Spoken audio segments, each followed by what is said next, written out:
Hey, this is Derek Depker of Excuse Proof Fitness at excuseproof.com. And I want to share with you in this video why the right thing can be the absolute worst thing for you to do.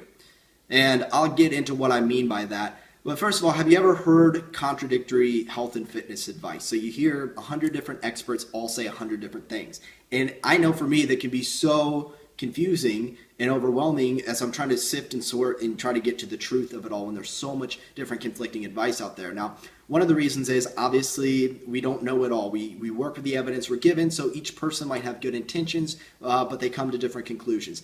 Another reason to explain that, why there's so much contradictory advice, is because there's no one-size-fits-all formula. And that's a big thing to understand, is that what works for one person might not be the best for someone else. And that's true on both a physiological level in terms of how foods and exercise affect one person versus another, but it's also true on a psychological level. Our personality differences and what motivates one person and inspires one person to do better might actually demotivate or de-incentivize someone else to want to push themselves. Now, there's also a third reason, and that's the point of this video.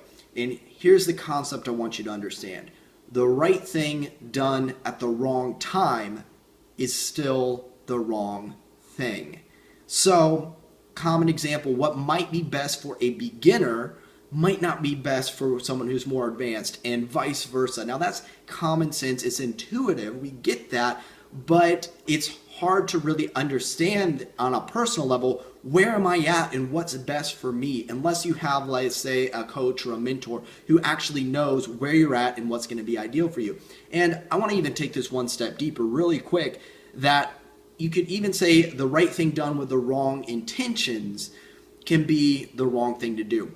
So someone who's really into their diet, I need to eat healthy, I need to eat these healthy foods, if it's not coming from a place of I'm doing it because I care about my health and it's self-love, but rather self-loathing, I hate myself, I'm only going to be loved and feel good about myself if I look a certain way, if I weigh a certain amount, if people see me a certain way, and it becomes, leads to eating disorders and body image issues and stuff. Like, I would actually look at a person doing that and say, you know what? Maybe take a step back from the diet stuff and deal with some of these other issues first. Health and fitness is certainly important. We want to be conscientious about what we eat, but it can be coming from the wrong place. So when you understand this idea that the right thing at the wrong time or for the wrong reasoning can be the wrong thing, it will explain why even I contradict myself. So for instance, one of the things that I say is the routine at first is more important than the results.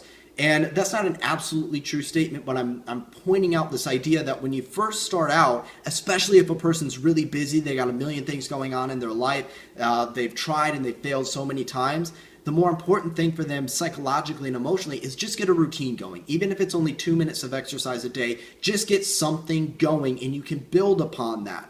But here's the thing, if someone's been doing something consistently for 6 months or a year and their body isn't changing, they're not getting the results they want, a lot of times the first thing I might notice is that things have become too routine for them. So now the routine has become a double-edged sword. On one hand, it takes all the thought out of it, it makes it relatively effortless once something's a habit, but the downside is it takes all the thought out of it. A person might stop challenging themselves and pushing themselves, and instead they're just going through the motions. So for someone in that situation, I actually say you got to break up your routine a little bit. You still keep the foundational routine, but now you challenge yourself more and you try to push yourself more. Whereas for a complete beginner, I might not be as concerned with pushing them as much as just getting them started. And of course, there's a balance at all points in times between having a person get started and actually seeing some results so they stay motivated. Now, I'm not going to go any deeper into that in this video. I just want to point that out so you can have this big picture understanding that, what might be working for your friend or what might be recommended for a friend or someone else you see might not be the best thing for you right now. And you know what? Even what you were doing 6 months ago that was perfect at that point in time might not still be the right thing for you right now. So this is Derek Depker. I wanted to share that with you. And if you want some more tips like this, subscribe to the YouTube channel and to my newsletter at excuseproof.com. Take care.